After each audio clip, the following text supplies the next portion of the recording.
بسم اللہ الرحمن الرحیم۔ روزانہ سونے سے پہلے یہ 4 دعائیں ضرور پڑھیں۔ جو بھی شخص بستر پر یہ 4 دعائیں پڑھے گا، اللہ تعالیٰ اس کے لیے جنت کے دروازے کھول دے گا۔ یہ 4 دعائیں ترجمے کے ساتھ سنیں اور ترجمے کے ساتھ پڑھیں۔ نمبر 1، اللہم انی اسألک الجنہ۔ ترجمہ: اے اللہ، میں تجھ سے جنت کا سوال کرتا ہوں۔ دوسری دعا آپ یہ پڑھیں، وَأَعُوذُ بِکَ مِنَ النَّارِ۔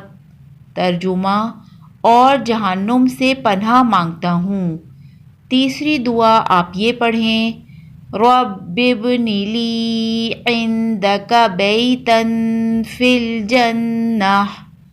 ترجمہ: اے اللہ، میرے لیے اپنے پاس جنت میں ایک گھر بنا۔ اور چوتھی دعا آپ یہ پڑھیں، رضیت باللہ ربا وبالاسلام دینا وبمحمد رسولا۔ ترجمہ: میں اللہ کے رب ہونے، اسلام کے دین ہونے اور محمد صلی اللہ علیہ وآلہ وسلم کے رسول ہونے پر راضی ہوا۔ اللہ تعالی ہم سب کو اس پر عمل کی توفیق نصیب فرمائے اور ہم سب کو 5 وقت کا نمازی بنائے۔